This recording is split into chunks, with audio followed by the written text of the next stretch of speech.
Hello and welcome to this YouTube channel. आज की इस वीडियो के अंदर आप सभी लोगों का स्वागत है आध्यात्मिक श्रृंखला की दूसरे दिन के अंदर। आज हम बात करने वाले हैं आखिर हमको ज्ञान कहाँ से लेना चाहिए, आखिर ज्ञान का मुख्य स्रोत क्या है।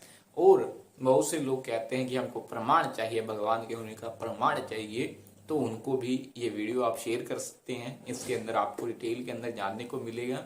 और साथ में लास्ट में मैंने क्वेश्चन छोड़ा था, आखिर सत्संग का अर्थ क्या है। 3 मुख्य उद्देश्य होते हैं सत्संग के, तो आज इसके अंदर डिस्कस करने वाले हैं। बिना किसी देरी के शुरुआत करते हैं आज की इस वीडियो की। सबसे पहले आखिर आपको ज्ञान क्यों लेना चाहिए, आध्यात्मिक ज्ञान आपको क्यों लेना चाहिए। जी, इसका आंसर है कि आध्यात्मिक ज्ञान हम लेंगे तो हमारी पर्सनैलिटी कंप्लीट हो जाएगी।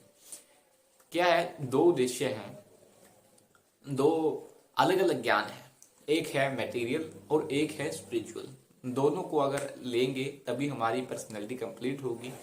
केवल और केवल हम मटेरियल ज्ञान लेते रहेंगे तो हमारी पर्सनैलिटी इनकम्प्लीट रह जाएगी। और इनकम्प्लीट पर्सनैलिटी वाले को कहा जाता है हैंडीकैप पर्सनैलिटी। क्या हैंडीकैप पर्सनैलिटी से हम अपने जीवन को व्यतीत कर सकते हैं? क्या हैंडीकैप जीवन जीते हुए क्या हम कुछ बड़ा कर सकते हैं? नहीं, कुछ बड़ा नहीं कर सकते। यहाँ तक कि सुख, समृद्धि और आनंद तो आप भूल ही जाइए, इनको आप प्राप्त नहीं कर सकते। आखिर ज्ञान का लक्ष्य क्या होना चाहिए? ज्ञान का लक्ष्य ये होना चाहिए कि आपको विवेक प्रदान करे, विवेक की जिससे आप समझ पाए कि सही क्या है, गलत क्या है, क्या आपके करणीय है, क्या अकरणीय है, जिससे आप समझ पाए कि आपके जीवन का उद्देश्य क्या है। ये है ज्ञान का मुख्य लक्ष्य। ज्ञान कभी अल्टीमेट नहीं होता। ज्ञान से हम सिर्फ पहुंच सकते हैं वहां तक, लेकिन ज्ञान कभी भी अल्टीमेट नहीं होता। ये सिर्फ और सिर्फ जरिया है। और जरिए के साथ ही यानी कि ज्ञान को लेकर ही हम अपने लक्ष्य को प्राप्त कर सकते हैं। बिना ज्ञान के हम लक्ष्य को प्राप्त नहीं कर सकते, इसलिए ज्ञान लेना वहां पर इम्पोर्टेंट हो जाता है। अब बारी आती है कि आखिर हमको ज्ञान लेना तो लेना चाहिए, लेकिन लेना कहाँ से चाहिए। अब मैं आपसे प्रश्न पूछता हूँ, क्या कभी आप अपने बच्चे का एडमिशन ऐसे स्कूल में करवाएंगे जिसको कभी मान्यता प्राप्त ही नहीं है, जिसको सर्टिफिकेट प्राप्त ही नहीं है अपने स्टेट का, अपने बोर्ड का, अपने सेंटर का? नहीं, आप ऐसे स्कूल में अपने बच्चे को नहीं भेजेंगे। तो आध्यात्मिक ज्ञान लेने के लिए आप उसको जंगलों में, पहाड़ों में क्यों भेज देते हैं? नहीं, ऐसा नहीं होता। किसी पेड़ के नीचे किसी को ज्ञान नहीं होता। वो सिद्ध पुरुष थे, वो बुद्धा थे, जिनको ऐसा ज्ञान हो गया था। लेकिन हम बुद्धा नहीं हैं, हम नॉर्मल पीपल हैं। अपवादों से कभी भी ला नहीं बनते। तो हमको जानना पड़ेगा आखिर ज्ञान हमको कहाँ से लेना चाहिए। जो प्रमाणिक हो, हमको वहां से ज्ञान लेना चाहिए, जो कि एक परंपरा से आ रहा हो। जैसे कि कलयुग में बताया गया है कि जो कलयुग में जो ग्रंथों की रचना की गई है वो की गई है वेद व्यास जी के द्वारा।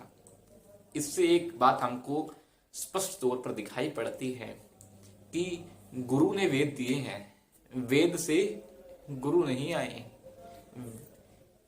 जो वेदों का अध्ययन करने वाले हैं, वेदों का स्मरण करने वाले हैं, वो है वेद व्यास, जिन्होंने कलयुग के अंदर इनकी रचना की है।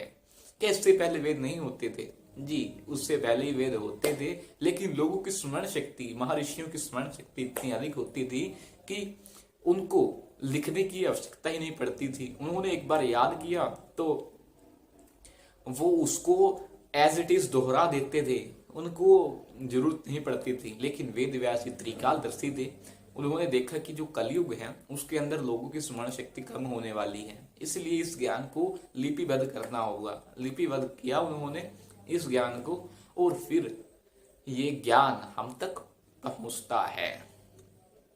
तो 2 चीजें यहाँ पर स्पष्ट आ रही है कि जो गुरु है वो हमको वेदों को देते हैं, वेद गुरु को नहीं देते। और जो गुरु है वो वेदों के बाहर की बात करते ही नहीं। इसीलिए आपके गुरु से आप पूछना कि आपकी परंपरा क्या है, क्या ये क्या होता है। जी, एक परंपरागत तरीके से ज्ञान लेना चाहिए हमको। जैसे मैंने शुरू में बताया था प्रमाणिक कौन कौन सी है, वे शास्त्रों के अंदर बताया गया है कि 4 मुख्य परंपराएं हैं और वहां से आपको ज्ञान लेना चाहिए। वो 4 मुख्य संप्रदाय कौन कौन सी है? पहली है रामानुजाचार्य, माधवाचार्य, निम्बार्काचार्य और विष्णु स्वामी। ये किसके नेतृत्व निर्देश में कार्य करती हैं? जी इनके जो लीडर हैं वो हैं ब्रह्मा जी के जो लीनेज में आते हैं वो आते हैं मध्वाचार्य जी। श्री जी यानी कि जो लक्ष्मी हैं वो उनकी संप्रदाय से आती हैं रामानुजाचार्य जी। और विष्णु स्वामी जो आते हैं वैष्णवा नाम यथा शंभु, रुद्र जिनको कहा जाता है, शंकर जिनका नाम है, शिव जी की संप्रदाय है विष्णु स्वामी। और निम्बार्काचार्य जी की संप्रदाय को लीड करने वाले हैं कुमार, 2 अश्विनी कुमार बताए गए हैं शास्त्रों के अंदर। वो 4 मुख्य परंपराएं बताई गई हैं और यहीं से आपको ज्ञान लेना है। चारों ही राम भक्ति, कृष्ण भक्ति, विष्णु भक्ति की ही बात करती है। इसके अलावा तो ये बताती है आपके जीवन का लक्ष्य क्या है, आपको ज्ञान क्यों लेना चाहिए, विवेक आपको प्रदान करती है। तो हमने ये जान लिया है। तो आखिर बहुत से लोग कहते हैं हम ये तो मनगढ़ंत है, शास्त्र क्या है ये तो ऐसे ही लिख दी किसी ने, इन पर अपना जीवन थोड़ी ना व्यतीत कर देते हैं, आखिर क्या होगा इनका पालन करने से? जी हाँ, शास्त्रों के अंदर आता है जो लोग शास्त्रों की अवहेलना करते हैं, मन माने ढंग से उनका पालन करते हैं, सुख समृद्धि और शांति उनको मिल ही नहीं सकती। और जो लोग इनका पालन नहीं करके उनका पतन निश्चित है। तो आप देख लीजिए कि आपको अपना पतन करवाना है या फिर समृद्धि पानी है। प्रत्यक्ष दीजिए क्या ये ज्ञान सही भी है या फिर नहीं। प्रत्यक्ष हमको देते हैं ना, प्रमाण आपको देते हैं, प्रत्यक्ष प्रमाण शास्त्रों में मुख्य रूप से 10 प्रमाण दिए गए हैं। आखिर वो कौन कौन से हैं? 3 उसमें मुख्य है। पहला प्रत्यक्ष प्रमाण। प्रत्यक्ष प्रमाण के अंदर 4 चीजें आती हैं। इंद्रियों से अगर हम कोई ज्ञान लेते हैं, मान लीजिए हमने देखा कि सूर्य उगता है तो हमने देखा, तो इंद्रियों से ज्ञान प्राप्त किया तो हमने वो कह दिया। जब तक हमको इंद्रियों से वो चीज नहीं दिखेगी तब तक हम उसको नहीं मानेंगे। जबकि ऐसा असल में होता है नहीं, ऐसा नहीं होता। हम जानते हैं कि बहुत सी चीजें हमको इस आई से नहीं दिखती, जैसे कि बहुत सारे बैक्टीरिया हैं। कोरोना वायरस को क्या आप अपनी नेकेड आई से देख सकते हैं? उसके लिए आपको स्कोप चाहिए, माइक्रोस्कोप चाहिए, तब जाकर आपको बैक्टीरिया दिखते हैं। लेकिन उसके लिए भी एक प्रोसेस है। इंद्रियों से हम सब चीजें प्राप्त नहीं कर सकते, सब चीजें उनसे नहीं देख सकते। इसलिए चलो 1-2 उदाहरण और दे देता हूँ। रेडियो एक्टिव वेव जो टेलीविजन के अंदर आती हैं, क्या उन वेव्स को हम देख पाते हैं? नहीं। हवा को क्या हम देख पाते हैं? लेकिन हाँ, हवा का इम्पोर्टेंट रोल है। अगर हवा नहीं होगी तो हम सांस कहाँ से लेंगे, और सांस नहीं लेंगे तो जिएंगे कैसे? तो ये कुछ उदाहरण हैं। और दूसरा जो है वो है भ्रमित। मनुष्य जो है वो भ्रमित है। एक पेंसिल लीजिए और एक पानी का गिलास लीजिए, कंच, उसके अंदर पेंसिल को डालिए। अब बाहर से देखिए, पेंसिल आपको क्या दिखेगी? मुड़ी हुई। क्या पेंसिल असल में मुड़ी हुई है? नहीं, पेंसिल असल में मुड़ी हुई नहीं है।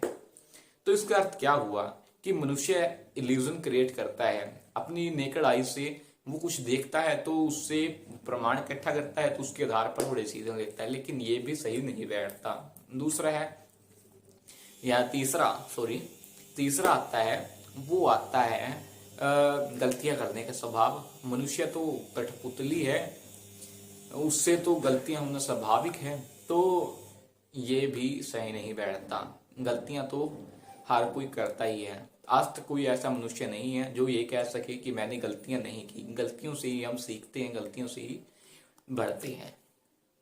और आता है कि धोखा देना और धोखा देने की प्रवृत्ति। आज तक कोई ऐसा नहीं है जिसने धोखा ना खाया हो। बच्चे कहते हैं कि ये कर लेगा उससे सुख मिलेगा, सीए कर लेगा उससे सुख मिलेगा, एमबीए कर लेगा उससे सुख मिलेगा, लेकिन सुख कहाँ नहीं मिलता।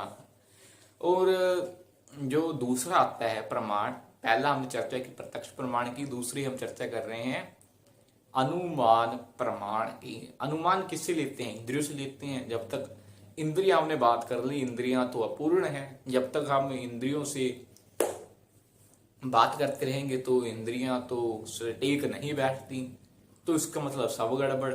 नहीं, तीसरा भी है शब्द प्रमाण। एक है पौरुषय और एक है अपौरुषय। यानी कि पौरुषय जो मनुष्य की तरफ से आता है, मनुष्य जो वाणी कहता है उसमें त्रुटियां हो सकती हैं, लेकिन जो अपौरुषय आम मनुष्य नहीं सीधा भगवान से आता है वो है अपौरुषय, और उसमें त्रुटियां नहीं होती। अब मैं आपसे कहूं, ये मोबाइल जिसने बनाया था पहली बार वो मूर्ख था। उसने बिना उद्देश्य के उसको बनाया, और बनाया तो बनाया, लेकिन इसका कोई लक्ष्य वक्ष्य नहीं है, उद्देश्यहीन है ये तो, और वो मूर्ख है। क्या ये सही बैठेगा? नहीं। जिसने ये सृष्टि बनाई है उसने मैनुअल दिया है, उसने इसका उद्देश्य निश्चित किया है, उसने इसीलिए ये ज्ञान दिया है।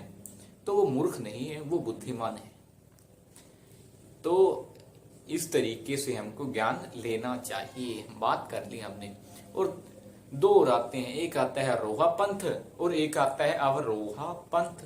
अरोहा पंथ की बात कर लेते हैं। चलो, अरोहा पंथ, पहले अवरोहा की बात कर लेते हैं। चलो, अवरोहा पंथ के अंदर क्या होता है? मैंने मेरे पिताजी से सुना कि सब लोग मरते हैं, तो मैंने मान लिया कि सब लोग मरते हैं। और एक है रोहा पंथ, मैंने मेरे पिताजी से सुना कि सब लोग मरते हैं। मैं तो नहीं मानता कि सब लोग मरते हैं, मैं तो सबको मरता हुआ देखना चाहता हूं। जब तक ये दुनिया में से सब लोग नहीं मरते तब तक मैं तो यकीन ही नहीं करूंगा कि आप सही कह रहे हैं। क्या ऐसा हो सकता है? नहीं, ऐसा नहीं हो सकता। तो कुछ स्टार्टिंग के लिए आपको अनुमान लगाना पड़ेगा, लेकिन उसके बाद आपको प्रत्यक्ष भी दिखेगा, प्रमाण के साथ दिखेगा, और आप इस चीज को समझ पाएंगे। तो इतनी हमने चर्चा की, तो फिलहाल के लिए कितना काफी है। लेकिन पिछली वीडियो के अंदर रह क्या गया था, वो रह गया था आखिर सत्संग का अर्थ क्या है। सत्संग का अर्थ है या बुरा संग के साथ क्या होता है, बुराइयां आती हैं। सत्संग के साथ क्या होना चाहिए कि हमको अच्छी आदतें लगनी चाहिए। इसलिए सत्संग का अर्थ हुआ जहां से आपको अच्छी आदतें लग रही हैं। 3 इंपैक्ट आते हैं। पहला क्या है? अज्ञानता का नाश होता है। दूसरा, श्रद्धा और परिपक्व होती है। और तीसरा, आपके जीवन में बदलाव आता है। अगर इन तीनों चीजों में से किसी एक की भी कमी है तो इसका मतलब आपने सत्संग नहीं किया।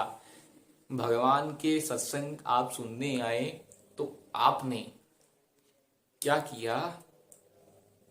खाली मिलने आए थे, सत्संग तो आपने किया ही नहीं। भगवान पेंसिल से पी लिखते हैं, पी प्रेजेंट। जो लोग आते हैं और जो लोग इन 3 चीजों पर काम नहीं करते, अज्ञानता का नाश नहीं करते, जितने प्रश्न हैं उनका समाधान नहीं करते, और दूसरा क्या नहीं करते, अपने जीवन में बदलाव नहीं करते, और तीसरा सत्संग को त्याग नहीं देते, और श्रद्धा और परिपक्व नहीं कर लेते, तब तक भगवान उसको इरेज कर देते हैं। क्योंकि पेंसिल से लिखा है ना, पेंसिल से लिखा है उसको इरेज कर देते हैं।